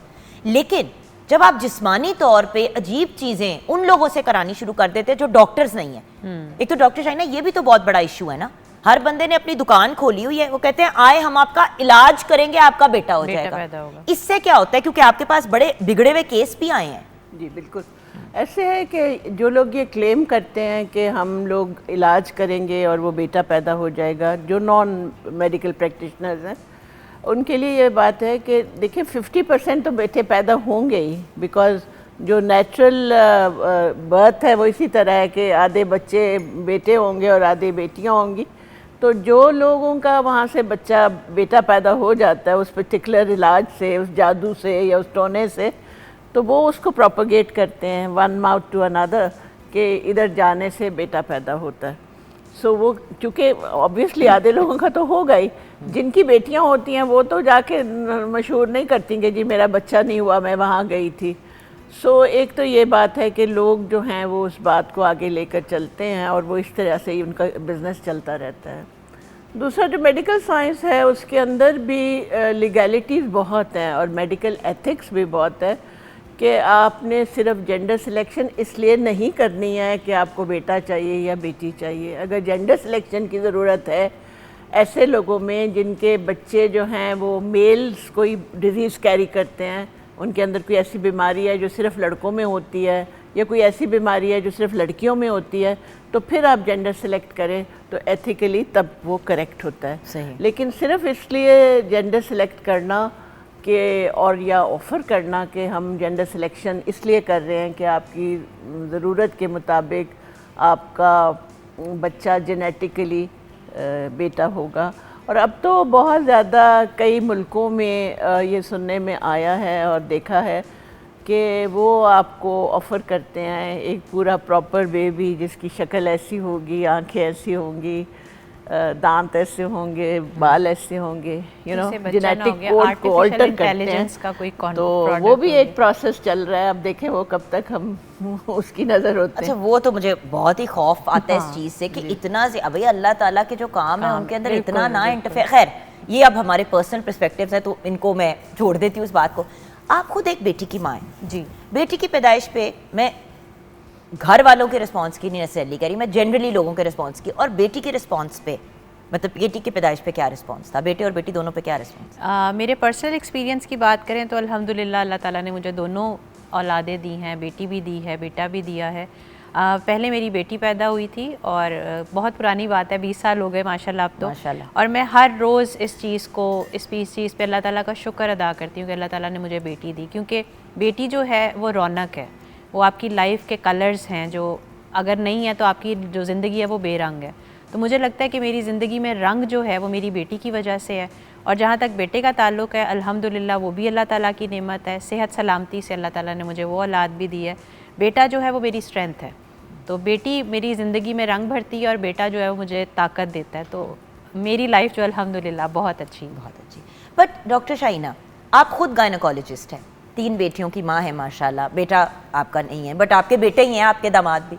So the my question to you is कि आपको किस किस्म का रिस्पांस मिला? देखिए पहली बेटी पे तो मुबारकें ही हुई होंगी, बट उसके बाद फिर क्या रिस्पांस था?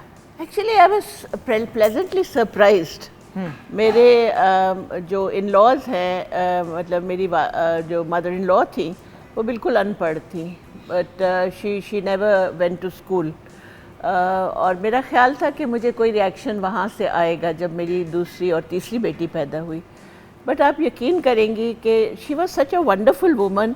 मुझे उन्होंने कभी एहसास किसी को कहने की ये इजाज़त नहीं दी कि बेटा नहीं है या बेटी, ना मेरे हस्बैंड की तरफ से और ना मेरी सास की तरफ से। So I will always remember her as a graceful woman, कि उन्होंने कभी मुझे एहसास नहीं होने दिया कि बेटा कुछ ज़रूरी चीज़ थी, और मुझे कभी इसलिए कभी फील ही नहीं हुआ।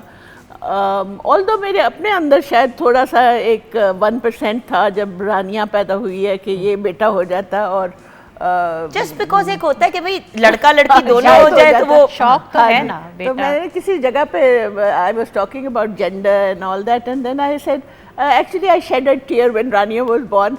तो फिर बाद में उसकी बेटी जो थी नूर, उसने मुझे चेक किया और कहा कि you were unhappy when my mom was born.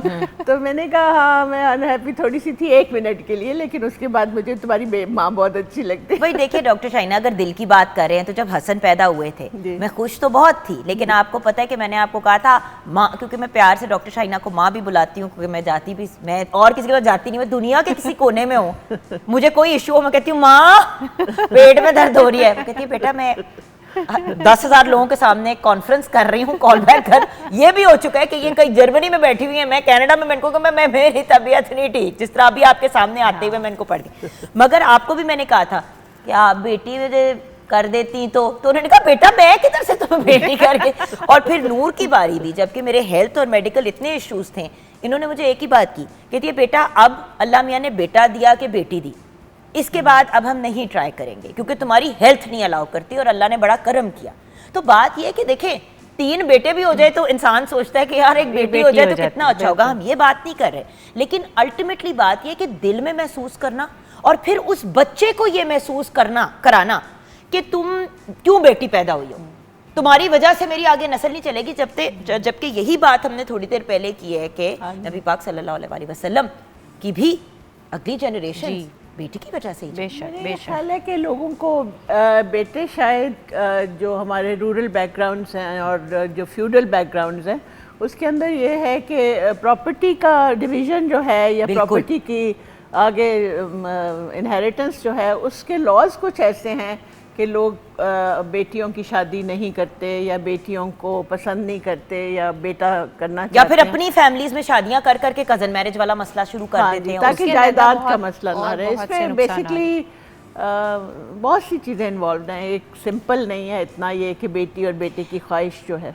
But देखें वही वाली बात है ना व्यूअर्स, प्रॉपर्टी के भी राइट्स बेटियों के उतने ही हैं जितने बेटों के, मतलब ऑब्वियसली जो एक डिवीजन है नेचुरल उसके हिसाब से अगर हम चले तो मजहबी पॉइंट ऑफ व्यू से भी देखिए औलाद तो आपकी ही है।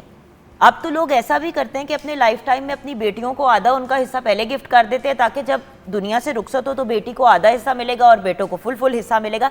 बात यह कि आपने जैसे भी ज़िंदगी में चीज़ को आगे लेके चलना है चलें, लेकिन अल्लाह ताला की इतनी बड़ी नेमत औलाद, बेटा बेटी ट्रांसजेंडर जो भी पैदा हो उसका शुक्र अदा करें और उसको एक मुकम्मल भरपूर ज़िंदगी अता करें। जो आपको अल्लाह ताला ने एक चीज़ दी है कि आप बच्चों को पढ़ाएं, उनके हिफाजती टीके लगाएं, उनका मेडिकल पूरा करें, बच्चों की माँ का प्रॉपर ख्याल रखें।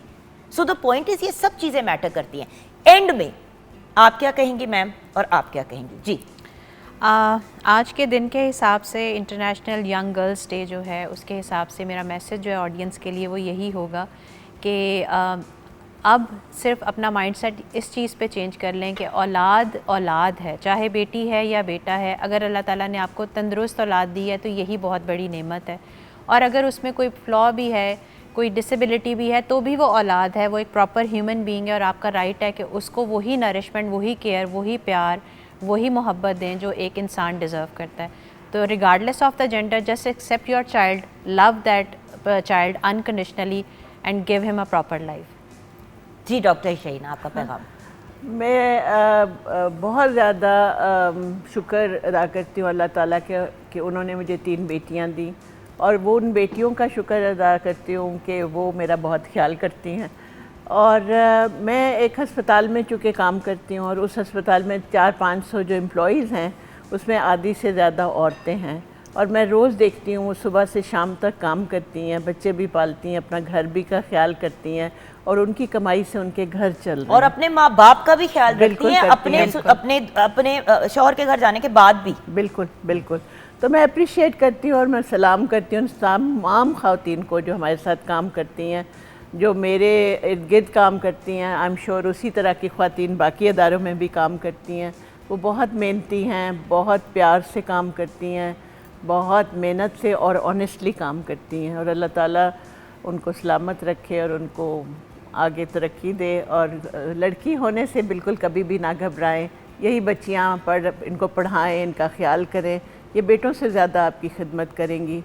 और ऑल्दो मेरे 3 भाई थे, लेकिन जब मेरे वालिद या वालदा बीमार थी या थे, वो ख्याल ज़रूर करते थे, लेकिन जितनी मोहब्बत और जितनी पर्सनल अटैचमेंट और उससे मैंने उनका ख्याल किया है, मेरे ख्याल है वो बेटे नहीं कर सकते। बिल्कुल।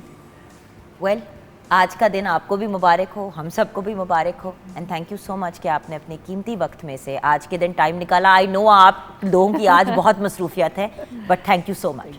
Thank you so much. Viewers, छोटी सी ब्रेक की तरफ जाएंगे। ब्रेक के बाद जब वापस आएंगे तो कुछ मज़ीद सेहत की बात करेंगे, जिसमें मर्द और औरत दोनों को इंक्लूड कर लेंगे ब्रेक के बाद।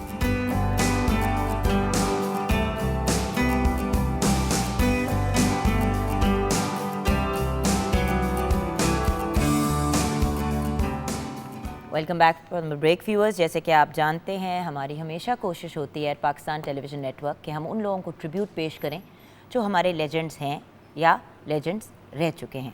खैर, जिस पर्सनालिटी का मैं नाम अब लेने जा रही हूँ, he will always remain a legend. 1940 में बदर मुनीर साहब पैदा हुए। आप पश्तो और उर्दू के बेहतरीन एक्टर थे। वहीद मुराद साहब की एक मूवी में मुख्तसर सा आपने एक रोल अदा किया और वहाँ से आपका फ़नी करियर का आगाज़ हुआ। आपकी पहली पश्तो फिल्म रिलीज़ हुई और उसके बाद पश्तो फिल्मों का और उर्दू फिल्मों का एक सिलसिला शुरू हो गया। अपने करियर के दौरान 650 के करीब पश्तो, पंजाबी और उर्दू फिल्मों में आपने काम किया। आपकी फेमस मूवीज़ में दीदान और बिल, खाना बदोश जैसे दाग, पेशवार फिल्म्स शामिल हैं। आपको प्राइड ऑफ परफॉर्मेंस से भी नवाजा गया। 11 अक्टूबर 2008 को बदर मुनीर साहब इस दुनिया से रुखसत हुए। अल्लाह ताला आपके दर्जात को बुलंद फरमाए, आमीन। आज हम आपको भी याद कर रहे हैं। लेकिन एज़ यू नो व्यूअर्स, आज इंटरनेशनल गर्ल चाइल्ड डे मनाया जा रहा है। तो इस दिन की मुनासबत से हमने सोचा कि जहाँ पे हम जहनी नशोनुमा की बात कर रहे हैं और मेडिकल के पॉइंट ऑफ व्यू से बात कर रहे हैं, वहाँ पे कुछ एक्सपर्ट्स को बुलाएं जिनका ताल्लुक़ फ़िटनेस से, न्यूट्रिशन से है, और वो हमें गाइड करें। एंड ऑफ कोर्स हमारे साथ एक लाइफ कोच और मोटिवेशनल स्पीकर भी हैं। तो हम एक कॉम्बिनेशन में इस टॉपिक पे भी बात करें and of course general fitness पे भी बात करें। सो फ़हीम अहमद राना ने हमें ज्वाइन किया है। Faheem is a sports nutritionist और फिटनेस कंसल्टेंट। अस्सलाम वालेकुम। वालेकुम अस्सलाम, thank you for having me. Most welcome. Hafiz Khalid Malik, हमारे शो का एक बहुत इंपॉर्टेंट हिस्सा। एंड व्यूअर्स, मैं आपको ये भी बताना चाहूँगी कि हाफिज़ साहब को हम खुद भी वैसे भी बुलाते हैं as a motivational speaker, as a life coach and as a fitness expert. Personally भी मैं, जैसे कि डॉक्टर शाइना के बारे में आपको बताया कि मैं विदाउट थिंकिंग उनको कॉल कर देती हूँ।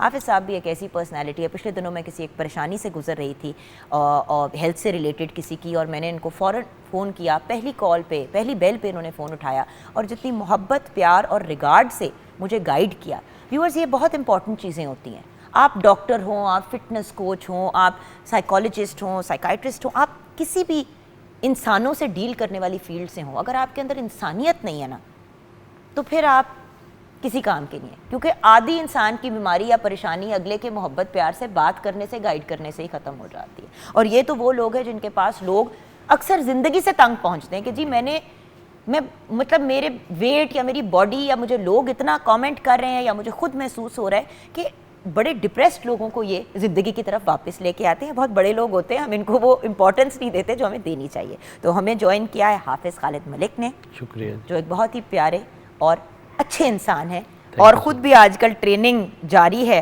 फिर किसी कंपटीशन की, भाई नवंबर में कहाँ जा रहे हैं? वर्ल्ड चैंपियनशिप है जर्मनी में, बर्लिन में, उसकी तैयारी चल रही है। So please pray for me. दुआएं हमेशा आपके साथ हैं और गुड लक। अल्लाह you मियां so ने much. साथ आपके भेजने हैं, सारा कुछ डन हो जाएगा इंशाल्लाह। इंशाल्लाह आप सुरखरू होके वापस आएंगे इंशाल्लाह। And then of course the very brilliant Ana Tahir हमारे साथ हैं। आप फिटनेस एक्सपर्ट हैं and of course life coach भी हैं, बिकॉज अल्टीमेटली तो अब वही वाली बात हो गई है व्यूअर्स के, जो फिटनेस कोच है वो लाइफ कोच ही है, और वो इसलिए लाइफ कोच है क्योंकि वो आपको ज़िंदगी की तरफ वापस लेके आते हैं। न्यूट्रिशन और सेहत ठीक हो जाए तो बाकी तो फिर आप कुछ भी अचीव कर सकते हैं। सेहत ख़राब हो, आप अरबपति भी हों, तो आप उसको एंजॉय नहीं कर सकते। आज क्योंकि इंटरनेशनल गर्ल चाइल्ड डे है, तो मैं चाहूँगी कि मैं आपसे ही ना बात क्या आगाज़ करूँ, being a girl and then of course being someone जो लड़कियों लड़कों सबको आप ट्रेन भी करते हो, तो आप क्या कहना चाहोगे? फिटनेस न्यूट्रिशन एक बच्ची के लिए कितनी अहम होती है? मैं तो यही कहना चाहूँगी कि अब जो हमारा टाइम था, हम बड़ों से सुनते थे हमारा टाइम बहुत अच्छा था, हमें कभी जिम की ज़रूरत नहीं पड़ी थी। हम भी ये कहते हैं कि हमारा टाइम बहुत अच्छा था जब हम मतलब टीन एज में थे, हमें कभी इस तरह की ज़रूरत नहीं पड़ी थी। लेकिन अब के जो मैं देख रही हूँ, जो मेरे पास बच्चे आते हैं, वो इतनी एज उनकी इतनी छोटी होती है और वेट उनका 100 होता है, 70-80 वेट होता है, और फिर पाउंड या किलो? केजीस में, या अल्लाह, सीरियसली केजीस में। और मेरे पास इस तरह के भी बेबीज़ आए हैं कि मतलब उनके लिए वन स्टेप को जो है ना, वन स्टेप लेना इतना मुश्किल होता था कि उनका हाथ पकड़ के वो स्टेप, उनको सिर्फ वो मोबाइल और लैपटॉप, बस यहाँ तक उनकी लाइफ थी। और आहिस्ता आहिस्ता जब मैंने उनको ट्रेन किया तो उन्होंने भी इस चीज़ को फील किया कि बहुत आगे निकलने की भी उनकी फिर ख्वाहिश पैदा हुई कि हम ये कर ले, हम वो कर ले, स्पोर्ट्स में आ जाए। है ना, बच्चियों का तो सबसे बड़ा इशू ये भी होता है ना कि बच्चियों को जब आप डे 1 से स्पोर्ट्स में नहीं लाते, एक ये भी जो मिसकंसेप्शन है ना, हालांकि बच्ची को स्पोर्ट्स में नहीं लाना से चोट लग जाएगी। ओ भाई, भागेगी, दौड़ेगी, मजबूत होगी तो आगे जाके जिंदगी का सामना करेगी। 1 kg का वेट भी अगर आपने उनको पकड़ाना होता था ना, ये नहीं लड़कियां वजन नहीं उठाती, ये कहाँ पे लिखा है कि लड़कियां वजन नहीं उठाती? और ऐसा कुछ भी नहीं है। उनको हार्मोन्स प्रॉब्लम हो जाते हैं, ये बहुत सारे पता नहीं किन लोगों ने ये बातें बनाई हुई हैं, लेकिन ऐसा कुछ भी नहीं होता। और बाय द वे हमारे यहाँ ओबेसिटी, अगर हम ओवरवेट होने की बात करें या ओबेसिटी या मॉर्बिड ओबेसिटी की बात करें, तो बच्चियों में बहुत ज़्यादा पाया जा रहा है। पहले लड़कों में ज़्यादा होता था, अब बच्चियों में ज़्यादा पाया जा रहा है, क्योंकि बच्चियों को घर से नहीं निकलने देते, धूप में नहीं जाने देना, काली हो जाएगी। ओ भाई, धूप में जाएगी, विटामिन डी मिलेगी, मजबूत उसकी हड्डियाँ होंगी। हमारे इतने कॉस्मेटिक प्रॉब्लम्स हैं। हाफिज़ भाई, आपकी तरफ आना चाहूँगी इसी बात को लेके। हमारे सारे मसाइल कॉस्मेटिक है, दिखने में ठीक लगे। ओ भाई, जो बच्चे की हिलेगी नहीं, वो नहीं करेगी, चाहे वो पतली भी हो, वो कमज़ोर होगी। बल्कि जुगर, मैं तो ये समझता हूँ कि देखें, एक मेल से ज़्यादा फीमेल की लाइफ की जितनी फटीक होती है वो मेल की नहीं होती।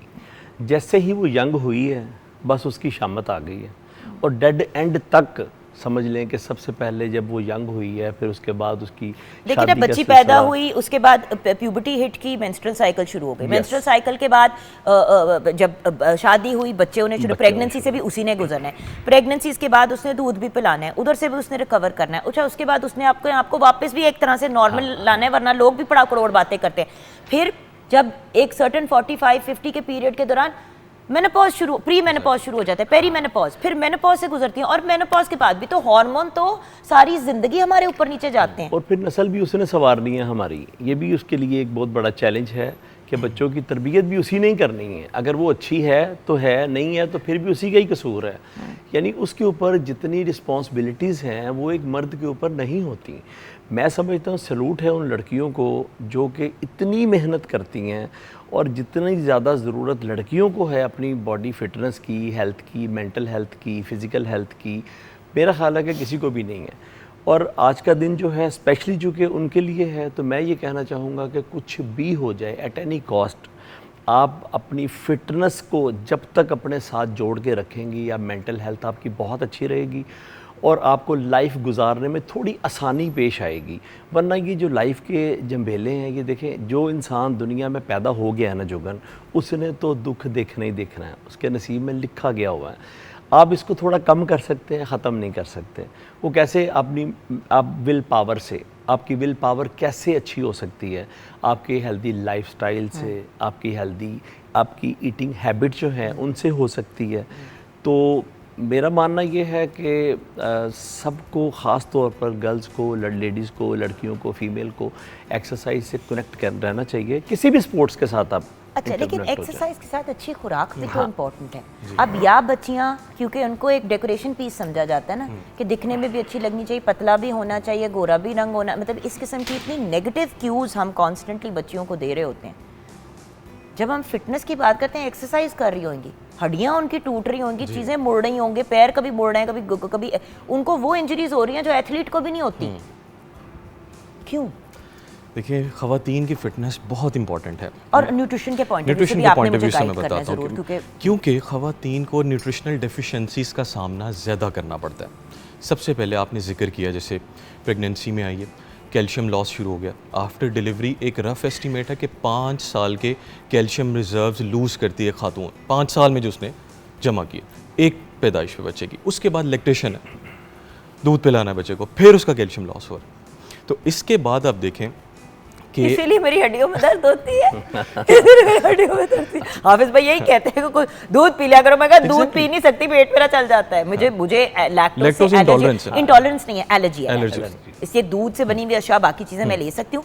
प्योर मिल्क जो मुझे अक्सर हाफिज भाई कहते हैं आधा ग्लास पी लिया करो, मैंने अगर पी लिया तो then I am in the washroom, वो मसला हो जाएगा। आप उसके दूसरे अल्टरनेटिव्स देख सकती हैं, डेयरी में बाकी चीज़ें ले सकती हैं या सप्लीमेंट कर सकती हैं। देखिए, इसलिए पहली मैंने बात इसलिए की कैल्शियम और D3 की, क्योंकि ये लेटर ऑन लीड करेगा ऑस्टियोप्रोसिस को, हड्डियों का कमज़ोर होना, भुरभुरा होना, और फिर ये इंजरीज होंगी कि चलते चलते हल्का सा मुड़ा पाँव फ्रैक्चर हो गया। आपने नोटिस किया कितनी खवातीन की हिप बोन टूट जाती है या गोडे टूट जाते हैं? आपने देखा है कि हम अक्सर ये सुनते हैं कि भी फलां आंटी वो बाथरूम में गिरी तो उनकी तो कोल्लू की हड्डी होती है, टूट गई। बंदा कहता है हिप बोन ही टूट गई। वो इसलिए टूट जाती है क्योंकि उनकी हड्डियां कमजोर होती है। उसी एज का मर्द गिरेगा, 90% ऑफ द टाइम उनको कुछ इस तरह की इंजरी नहीं होती। सो उनको अपनी न्यूट्रिशन पे ज़्यादा ध्यान देना। एक बड़ा ट्रिकी फैक्ट बताऊं आपको, यहाँ एक्सरसाइज की रेलेवेंस बताऊं। हम समझते हैं कि एक्सरसाइज करने से सिर्फ स्केलेटल मसल्स तगड़े हो रहे हैं, नहीं, आपके लिगामेंट्स, टेंडन्स और बोन्स भी तगड़ी हो रही हैं। जब उस पर लोड आएगा आपकी हड्डी पे, your bone will be in a better position to absorb more calcium. तो आपने उसको वो स्टिमुलेट करना है और पूरी न्यूट्रिशन देनी है ताकि वो एब्जॉर्ब करे और तगड़ी हो। और रेजिस्टेंस एक्सरसाइजेस ख़त्म नहीं करनी।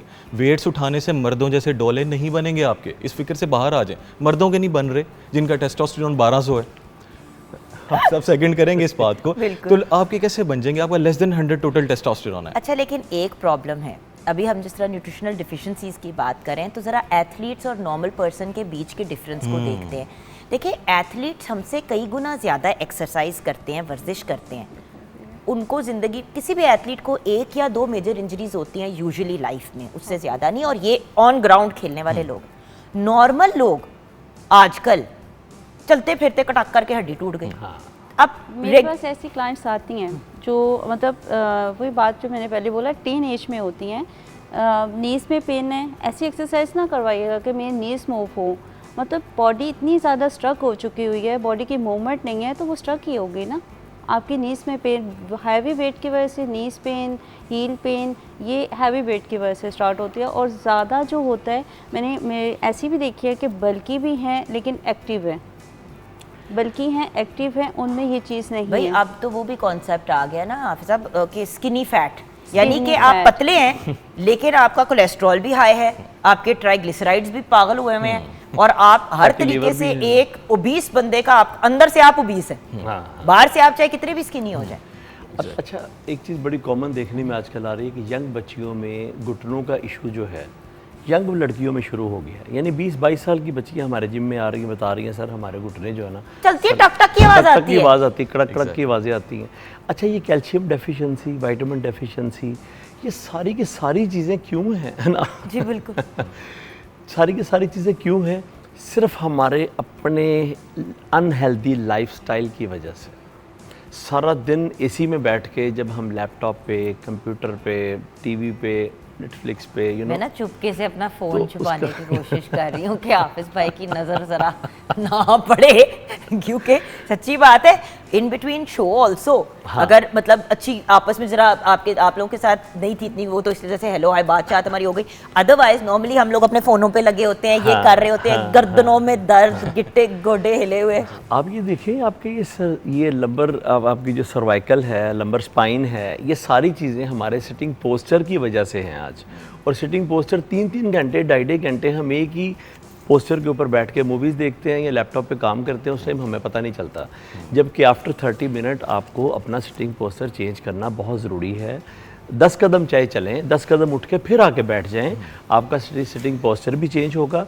और जो जैसे आप बैठी हुई हैं ना, इस पोस्चर पे कभी भी आपका पेट बाहर नहीं आएगा, ये बिल्कुल परफेक्ट है। और कभी भी आपकी बैक पेन, आपको बैक की कभी नहीं होगी। बट देखिए ना, मैं भी कंधे गोल करके बैठी हुई हाँ, थी। फिर ये एक और चीज़, लड़कों को कहा जाता है कमर सीधी करके चलो, हाँ। भाई बच्चियों को भी यही बात पेरेंट्स को कहनी उनके लिए चाहिए। भी यही बात है जी। वो क्योंकि जरा गोल सी सिमटी हुई इस तरह होती है तो कोई आगे से कहता नहीं। ये पोस्चर लड़का लड़कियों दोनों के लिए इंपॉर्टेंट है। एथलीट्स को देखा कैसे सॉलिड होके बैठते हैं, अगर स्लाउच भी किया होगा ना जरा पीछे होके बैठी हुई, लेकिन शोल्डर्स उनके बिल्कुल बैक। द पॉइंट इज ये चीजें आपको फिटनेस से और अच्छी न्यूट्रिशन से ही आती हैं। न्यूट्रिशन पे मजीद आपसे पॉइंटर्स लेके ना आपकी तरफ आना चाहूंगी एक्सरसाइज के लिए। तो अगर आपने अपना कोई सेटअप वगैरह रेडी करना है तो आप आ जाइए, और हम अना आपसे जानेंगे कुछ ऐसी बेसिक एक्सरसाइजेस उन लोगों के लिए जो एक्सरसाइज नॉर्मली नहीं करते। राइट, सो मैम आप यहाँ पे आ जाएं। जी सर। अच्छा, एक बड़ा मज़े का पॉइंट बीच में, स्किनी फैट का आपने बड़ा ज़बरदस्त टर्मिनोलॉजी यूज़ की, तो मैं बताऊं इस पे कि क्या होता है। बस जी आधा डॉक्टर तो मैं खुद भी हूँ। स्किनी फैट आप कब होते हैं? When you are on a crash diet, any sort of, it can be keto, it can be low carbs diet also. जब आप you end up losing a lot of muscle mass, तो यहाँ से हड्डियाँ, यहाँ फिर भी एक पाउच फैट का आपका कायम रहता है। वो बड़ा डर्टी सा होता है, वो डर्टी सा होता है। This is called skinny fat. अच्छा, अब हल्का है फैट भी दो तरह की है। एक है subcutaneous fat which is right under your skin, एक लेयर है, फिर मसल, फिर उसके नीचे ऑर्गन्स के ऊपर फैट होती है which is called visceral fat. Visceral fat, और बाय द वे जिसमें आपके फैटी लिवर हो जाता है। जी एग्जैक्टली, आपके गुर्दों के अराउंड चर्बी आ जाती है, हार्ट के गिर्द, हार्ट के अराउंड। तो आपने, और जो विसरल फैट है that is very much connected to your stress levels. Cortisol एक हार्मोन है जो स्ट्रेस को कंट्रोल करता है। क्रॉनिकली जब वो एलिवेटेड रहेगा तो you will have more visceral fat. तो आपने एक तो अपनी स्ट्रेस मैनेजमेंट करनी, जिसमें पहली चीज़ नींद पूरी करना है। स्ट्रेस मैनेजमेंट करें, फिजिकली एक्टिव रहें, न्यूट्रिशियस फूड खाएं, क्रैश डाइट पे ना जाएं। देखिए बड़ा ट्रिकी पॉइंट है, बड़ा ट्रिकी पॉइंट है कि कितना कम करना है। जब आपने वज़न कम करना है, आपने सबसे पहले अपनी मेंटेनेंस कैलोरीज कैलकुलेट करनी। बहुत आसान है। मेंटेनेंस कैलोरीज होती हैं जो आपको करंट वेट मेंटेन करने के लिए चाहिए। इंटरनेट पे बेशुमार कैलकुलेटर्स हैं, age, height, weight, activity level लिखें, वो बता देगा जी लेट से आपकी 2000 कैलोरीज हैं। आपने उसमें से सिर्फ 100 से लेके 400 कैलोरीज तक का डेफिसिट देना है। यानी कि कम कर लेनी है उसमें से, कम कर अगर 2000 की आपको जरूरत है आप 1600 पे आ जाएं। ये मिनिमम 16 की जरूरत है आप उसमें अपने 200 कम कर लें, क्योंकि ऑब्वियसली कैलोरीज अगर आपकी रिक्वायरमेंट 1500 है, आप उसमें से 400 निकाल रहे थे तो 1100 पे शायद बैंक अकाउंट वाला हिसाब है ना। एक आखिरी पॉइंट इसमें कि आपने कितना कम करना है, सेफ कितना है, 2 पाउंड्स पर वीक ओनली, विच इज 3.5 से 4.25 किलो महीने का। इस केस में you will not lose muscle mass, जो कि आपने बचाना है उसको। आप तो बल्कि ग्रोथ स्टिमुलेट कर रहे हैं वेट्स करके कि यार मसल मास बढ़ाऊं ताकि मेरा रेस्टिंग मेटाबॉलिक रेट ऊपर जाए, मैं पूरे दिन में ज़्यादा कैलोरीज बर्न करूं विदाउट डूइंग एनीथिंग। ये आपका पहला ऑब्जेक्टिव है। दूसरा ये कि स्लाइट डेफिसिट में रहना, सब्र से चलें, स्लो प्रोसेस है, आहिस्ता आहिस्ता, सेहत तबाह ना करें। जो वज़न 15 साल में बढ़ाया वो 3 महीने में नहीं जाएगा। यानी 7 दिन में, 20 दिन में, 21 दिन में, 41 दिन में प्लीज़ ख़त्म कर दें इन चीज़ों से, हम बाहर आ जाएं सारे। 10 दिनों में 6 किलो कम करें। वीडियोस की भरमार है इस तरह की। ओके, दुश्मन 1 एंड दुश्मन 2 हम 2 सहेलियां एक्सरसाइज की तरफ जाएंगी ब्रेक के बाद। आप हमारे साथ रहिएगा।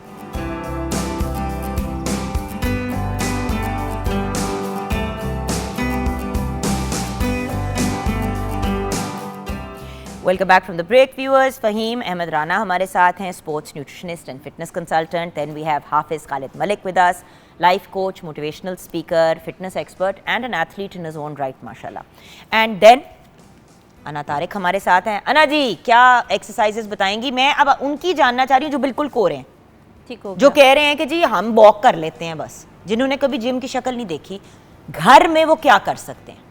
ठीक ठीक है, फर्स्ट ऑफ ऑल हम लोग आपको कोई इतनी घर में कोई इतनी ज़्यादा चीज़ों की ज़रूरत नहीं होती है।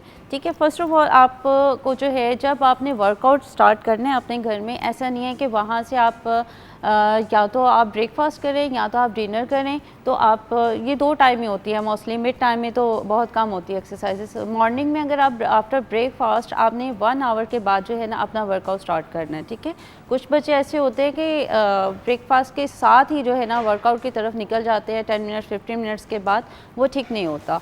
तो आप 1 आवर का वेट करें, उसके बाद जब आपने वर्कआउट स्टार्ट करना है तो आप स्ट्रेचिंग से स्टार्ट करेंगे। ठीक है, first of all foot stretching से आप स्टार्ट करेंगे।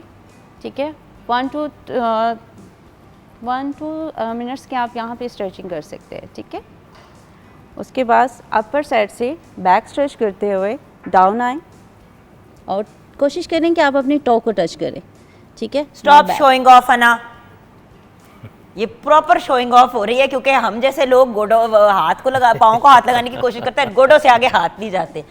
ठीक है, ओके 10 रैप्स करें। अना जी एक बात बताइए, यहाँ पे क्लियर कर दें, देखें जो अपनी नी टोज को टच नहीं कर सकते वो किस एरिया को करें, क्योंकि देखें फॉर मी आल्सो टच करने की जरूरत, आप बैक स्ट्रेच करें, बॉडी को back stretch, now slow down, Aahista Aahista slow down, यहाँ तक आ रहे हैं, इट्स ओके, ठीक है, प्रेशर दे डाउन, आप जाए, क्योंकि लोग कहते हैं हमें खिंच पड़ रही थी तो हमने नहीं किया, छोड़ दिया, तो वो तो फिर हो वो गया, पढ़नी चाहिए। नहीं ये है। देखिए यही तो दर्द नहीं होनी चाहिए लेकिन स्ट्रेच यानी कि खिंच महसूस होनी चाहिए। अच्छा, खिंच 3-4 दिन ही पड़ती है, फिर नहीं पड़ती, फिर एक नेचुरल चीज फिर नेचुरल बॉडी में आप फ्लेक्सिबिलिटी। जब ये हम 10 के रैप्स है 3 सेट करेंगे तो आप 30 तक पहुंचने तक आपके टो टच हो जाते हैं इंशाल्लाह। ठीक है, और ये हम इसी तरह से अगेन,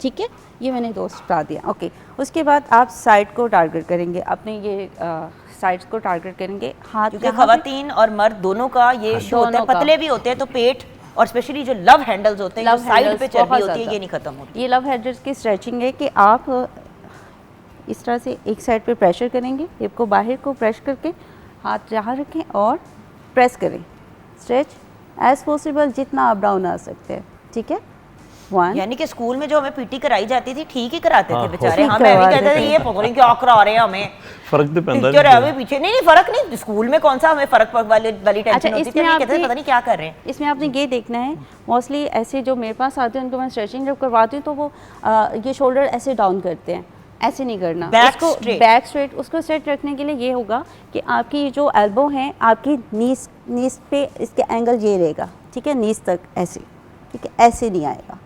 ठीक है, स्ट्रेट, ये आपका अपना एंगल सेट पता चल जाएगा कि मेरा एंगल सेट है। ठीक ठीक है, सेम इसी तरह से ये स्ट्रेच, ठीक है, ठीक हो गया। 10 रैप्स और 3 सेट। ठीक है, उसके बाद अब 10 रैप्स का मतलब 10 दफ़ा आपने इस चीज़ को करना है और 3 दफ़ा आपने 10-10 की 3 जोड़ियाँ करनी। 10 रैप्स करके 10 सेकेंड आप रेस्ट कर सकते हैं। उसके बाद अब हम आर्म्स को अगर लेते हैं तो आर्म्स के आपको मैं 5 स्टेप बता देती हूँ कि हमारी बल्कि आर्म्स जो हैं उसके लिए डाउन स्ट्रेच और फिंगर स्टार्ट लाइक 1 2 3 10। ठीक है, ये 5 स्टेप आपने कंटिन्यू करने हैं, स्टॉप नहीं करने। ठीक है, 10 10 10 अपर साइड 10 एंड डाउन 10। ठीक है, ये आपका एक सेट हो गया। ठीक है, ठीक है, आप इसको 3 टाइम्स रिपीट करें, 1 वीक में ही आपको फील हो जाएगा कि आपकी जो चीज़ें बेहतर हो रही हैं, अपर सेट जा। अब अगेन ये उन लोगों के लिए जो बिल्कुल कोरे हैं जिन्होंने जिंदगी में कभी एक्सरसाइज नहीं की, बिल्कुल ऐसा। ठीक है, और उसके अलावा अब हम आ जाते हैं बैली की साइड। ठीक है, ठीक है, बैली के लिए हम अब्डोमिनल से स्टार्ट कर देती हूँ मैं। आप इस तरह से फ्लोर पे लेट जाएं। ठीक है, नीज को बेंड करें और नेक को कवर करके हुए अप और डाउन। और इसमें आपने कोशिश करनी है कि आपको झटका ना लगे, झटका ना, और ब्रीथ करें अपर साइड, सांस, inhale out, inhale and out. ठीक है, और कोशिश थाई पे हाथ रखें और हाथ आपने थाई से उठाने दिए। ठीक है, रेस करना है अपर साइड, आपके पाम कोशिश करें कि थाई से ऊपर तक जाए। ठीक है, ठीक है, ये चीज़ ठीक है, ठीक है। और सेम चीज़ के 10 से आप स्टार्ट करेंगे तो आपके डे बाय डे आप बढ़ाते जाए 5-5 हील टच, जिसको हम हील टच बोलते हैं, टच, ये भी आपकी साइड्स को वर्क करेगा। ठीक बिल्कुल है? सही। ये हो गया। इतनी एक्सरसाइज जो है आपके 1 वीक के लिए इनफ है। क्योंकि अगर आप वॉक करें उसके जी। मतलब उससे पहले एक दफ़ा ये कर लें, बेहतरीन तो ये हो कि आप एक्सरसाइज आप वॉक शॉक करने से पहले एक दफ़ा ये कर लें, वॉक करें, उसके बाद एक दफ़ा फिर इसको रिपीट कर लें। बिल्कुल। स्ट्रेचिंग की स्ट्रेचिंग हो जाती है, स्ट्रेचिंग की एक्सरसाइज की स्ट्रेचिंग। एक्सरसाइज। और मैं ये भी कहूँगी कि बहुत सारे मैंने देखे हैं क्लाइंट्स ये जिम में आते ही ट्रेडमिल शुरू कर, बेशक आप ट्रेडमिल करें लेकिन पहले बॉडी को मैसेज दें कि भी आप पे मैं वर्क करने भाई लगा। गाड़ी को भी उसके स्टार्ट लिए करने से पहले वार्म अप करते हैं, वार्म तो अप जिस्म को भी लाजमी वार्म है, अप। बेशक आप वेट ट्रेनिंग कर रहे हैं या कार्डियो कर रहे हैं। थैंक यू सो मच अना। आ जाए बैठ जाए। तो यहाँ पे किचन में हम नज़र डाल लेते हैं जल्दी से, क्योंकि वाह जी वाह, शेफ़ नूर ने तो ऐसी स्पीडों से की तैयारी की है और सब कुछ तैयार है। जी जी दिखाइए क्या क्या है। ये कचूमर सैलेड है, बॉइल्ड राइस हैं, दाल गोश्त, अचार, दही वाली चटनी और वैसे प्लेन चटनी। भाई लवाजमात के बगैर रिस्पॉन्स दाल में मैं चावल का कहूँगी मज़ा अल्लाह नहीं आपको है। खुश रखे, क्योंकि लवाजमात ही तो सब। अच्छा आगे से मुझे वहाँ से डर्टी लुक्स पड़ रही है फिटनेस के डिपार्टमेंट से। तो पैर को तो खा सकते हैं, बिल्कुल खा रात को अवॉइड कर सकते कचुम्बर हैं। सैलड आप 2 टाइम भी खा सकते हैं। वो सिर्फ white उन्होंने rice का कचूमर क्या है? सैलेड की हमें इजाज़त दी है। हाँ वो वाइट राइस सुनना चाह रहे थे। हाँ, वाइट राइस इतने से तो खा सकते इतने हैं। से खा सकते इतने से तो खा सकते हैं, छोटी कौली उबले हुए। अब ये नहीं कि कच्चे इतने चावल उबाल लें वो इतने बन जाए। और इतने भी ना 10 दफ़ा नहीं, मतलब एक दफ़ा एक इतने। दफ़ा दिन में। एंड अगेन अगर आप वेट लूज करना चाह रहे हैं तो फिर उसकी ट्रेजेक्टरी फ़र्क होती है। कंक्लूड करते हुए आप दोनों का मैसेज, क्योंकि अना से तो हमने सीख भी लिया कर लिया, तो आपसे और आप पे क्लोज करूँगी। जी जी मैसेज यही है कि मूव मोर, फिजिकली एक्टिव रहना है आपने जितना पॉसिबल हो। एक कॉन्सेप्ट होता है जिसे नीट कहते हैं, मैं एक्सप्लेन करता हूँ, नॉन एक्सरसाइज एक्टिविटी थर्मोजेनेसिस। इसका मतलब होता है कि एक्सरसाइज के अलावा आप कितना मूव करते हैं, जो डेली बेसिस पे आपकी एक्टिविटीज़ हैं, सीढ़ियाँ चढ़ के ऊपर जाना, पैदल मार्केट तक जाना, इस किस्म के काम ज़्यादा करें ताकि आप at the end of the day negative caloric balance में आएँ या ज़्यादा बर्न करने की पोजीशन में आएँ, और अपनी एक डाइट बैलेंस्ड रखें जिसमें मॉडरेट कार्ब्स, प्रोटीन्स और फैट्स हों, और उसमें माइक्रोन्यूट्रिएंट्स यानी विटामिन और मिनरल्स भी हों, ताकि न्यूट्रिशनल डेफिशिएंसीज ना हो खाना कम करने के चक्कर में। So move more and eat healthy. जी बड़ी कॉमन सी मिथ बनी हुई है कि देखें, लेडीज़ के अंदर हार्मोन होता है एस्ट्रोजन और मर्दों के अंदर होता है टेस्टोस्टेरोन। अब एक मिथ बनी हुई है कि लेडीज़ ये समझती हैं कि जब हम जिम जाएंगी, एक्सरसाइज करेंगी, स्ट्रेंथ ट्रेनिंग करेंगी तो हमारे मसल डेवलप हो जाएंगे। ऐसा बिल्कुल नहीं है, उनके मसल कभी भी डेवलप नहीं होंगे और उनको स्ट्रेंथ ट्रेनिंग भी करनी चाहिए। इससे आपके पट्टे मजबूत होंगे, आपकी बॉडी हेल्दी रहेगी। तो ये थोड़ा मैंने कहा मैं क्लियर कर दूं कि जो लड़कियां जिम जाकर सिर्फ कार्डियो करती हैं, स्ट्रेंथ ट्रेनिंग नहीं करती, ये सोच के कि हमारे मसल बन जाएंगे, बाइसेप बन जाएंगे, ट्राइसेप बन जाएंगे, ऐसा कुछ भी नहीं है। सही। अच्छा यहाँ पे बिल्कुल एंड में कंक्लूड करते हुए एक चीज़ के बारे में सर मैंने आपसे ज़रूर पूछना, जो हमारे व्यूअर्स का एक सवाल आ गया, PCOS में क्या कोई ख़ास खुराक लेनी चाहिए? क्योंकि उसमें ना तो डाइट काम करती है और ना ही एक्सरसाइज काम करती है। मतलब करती है लेकिन कहा भी ये जाता है कि उसके थ्रू कंट्रोल करें। ख़वातीन में ये बहुत मेजर इशू है आजकल यंग बच्चियों में। जी बहुत ज़्यादा, मेरे पास बहुत ज़्यादा इसकी क्वेरीज आती हैं, जो क्लाइंट्स भी आते हैं कंसल्टेशन के लिए, ज़्यादातर ख़वातीन को ये मसला है। सबसे पहले आपने समझना है कि PCOS के साथ एक कंडीशन लाजम मलजूम होती है, दैट इज़ इंसुलिन रेजिस्टेंस। उसी को केटर करने के लिए एक मेडिसिन देता है डॉक्टर जी से शुरू होती है, बड़ी मशहूर, बहुत लोग खाते हैं वो। अच्छा, अब आपने इंसुलिन सेंसिटिविटी इंप्रूव करनी है, आपने 2-3 चीज़ें कर लें सिर्फ। एक तो आप नंबर ऑफ़ मील्स पे कट लगा दें, 2 से 3 मील्स लें ताकि बार बार ग्लूकोज को स्पाइक ना मिले आपकी बॉडी में, आपकी इंसुलिन रिसेप्टर्स को टाइम मिले रिकवर करने के लिए, और आपकी जो आप खुराक खा रहे हैं वो सेल्स में जाए, बजाय इसके कि वो फैट में कन्वर्ट होकर पेट पे जमा हो जाए। एक तो ये करें। इंटरमिटेंट फास्टिंग बहुत हेल्प करेगी, लेट मी टेल यू इसमें आपको। दूसरी चीज़ आपने क्या करनी, शुगरी कार्बोहाइड्रेट्स और सिंपल कार्ब्स, यानी कि जो बहुत ज़्यादा एकदम शुगर को बढ़ाते हैं, फलों के जूस, इस किस्म की चीज़ों को आपने अवॉइड करें, या डायरेक्ट शुगर्स खाना। कॉम्प्लेक्स कार्ब्स फल खाएं लेकिन फलों का जूस ना पिए, होल खाएं, क्योंकि वो हम अक्सर आपको ये बात एक्सप्लेन करते हैं व्यूअर्स कि फ्रूट इन इट सेल्फ अल्लाह मियाँ ने उसको मुकम्मल बनाया। अगर वो जूस ही अल्लाह मियाँ ने बनाना था तो वो नहरों में जूस बह रहे होते। तो whole reason for the complete fruit is क्योंकि उसके अंदर फाइबर होता है, 100 और चीज़ें होती हैं जो उसके अंदर की शुगर को मैनेज करके आपको आपके लिए उसको एक सेहतमंद चीज़ बना जी, देती है। exactly. ये बड़ी प्रॉब्लम हो गई थी ना एक ज़माने में, हर बंदा जूस डाइट कर रहा था।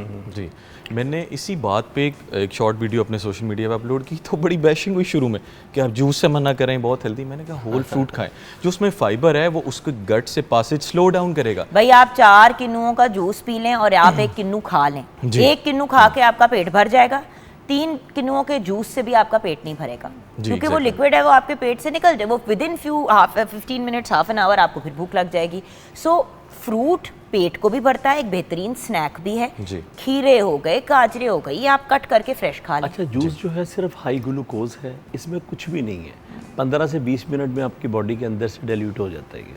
और जो अल्लाह ताला ने फल बनाया है, देखें जब हम फल किसी संतरे को, केले को छीलते हैं तो उसके ऊपर एक वाइट कलर के साथ साथ आप देखें ना, वो सब चीज़ें अल्लाह ताला ने बड़ी हेल्दी बनाई है। और हमारे गट हेल्थ जो है हमारी, उसको अच्छा रखने के लिए जिन लोगों को कॉन्स्टिपेशन है वो फ्रूट्स ज़्यादा खाएं, जूस नहीं फ्रूट्स ज़्यादा खाएं, उनकी गट हेल्थ अच्छी हो जाएगी, कॉन्स्टिपेशन ख़त्म हो जाएगी उनकी। वही वाली बात है ना व्यूअर्स कि फिटनेस से रिलेटेड लोग, न्यूट्रिशन से रिलेटेड लोग हमेशा हमें यही गाइड करते हैं कि एक तो इम्पॉर्टेंट बात की गई है कि लड़की हो या लड़का, एक्सरसाइज करना, अपनी फिटनेस का ख्याल रखना, स्ट्रेंथ ट्रेनिंग की तरफ जाना, सिर्फ बॉडी बनाने के लिए, वो जो कहते हैं ना डोले बनाने के लिए नहीं, एक हेल्दी ज़िंदगी गुजारने के लिए इम्पॉर्टेंट है। अच्छी खुराक को कंज्यूम करना, बट अच्छी खुराक को भी सही तरीके से कंज्यूम करना। अब ये नहीं है कि अगर आपको कहा गया कि आपने दिन में 3 पीस फल के खाने हैं तो आपने 3 फल काटे, उनके अंदर क्रीम डाली, उसके अंदर चीनी डाली और उसको खा लिया। वो क्रीम और चीनी आप जब डालेंगे तो आप बर्बादी फेर देंगे उसकी। सो अल्टीमेटली सही चीज़ें खाना और सही तरीके से खाना। कुछ दिन पहले हम ये भी यही बात कर रहे थे, वही मुरंगा आपका वेट कम भी करता है और वही मुरंगा आपका वेट बढ़ाता है। वही दूध जो आपका वज़न कम कर सकता है, वही दूध आपका वेट बढ़ा सकता है, depends on how you consume it. So healthy choices करें, स्मार्ट चॉइसेस करें कि आप जो भी चीज़ खाएं उसका आपको मैक्सिमम बेनिफिट हो और आपका वज़न ना बढ़े। एंड इवन अगेन जो बात जिससे हमने शो का आगाज़ किया था कि प्लीज़ प्लीज़ प्लीज़ बच्चियों और बच्चों को, लड़के और लड़कों को बराबरी के साथ ट्रीट करें और गर्ल चाइल्ड को वही इम्पोर्टेंस दें जो आप बॉय चाइल्ड को देते हैं। यहाँ पे अपने शो को कंक्लूड करेंगे। ज़िंदगी रही तो कल मुलाकात होगी। हमारे गेस्ट का बहुत बहुत शुक्रिया, हमारे एक्सपर्ट्स का बहुत शुक्रिया, एंड देन ऑफ कोर्स हमारी शेफ़ का आज फर्स्ट डे था। Congratulation chef Noor, thank you, जज़ाकल्लाह। एपिसोड अच्छे से मुकम्मल हो गया और इंशाल्लाह आपको बुलाते रहेंगे और थोड़ा थोड़ा तंग भी करते रहेंगे। तो यहाँ पे शो को कंक्लूड करते हैं। खुदा हाफ़िज़।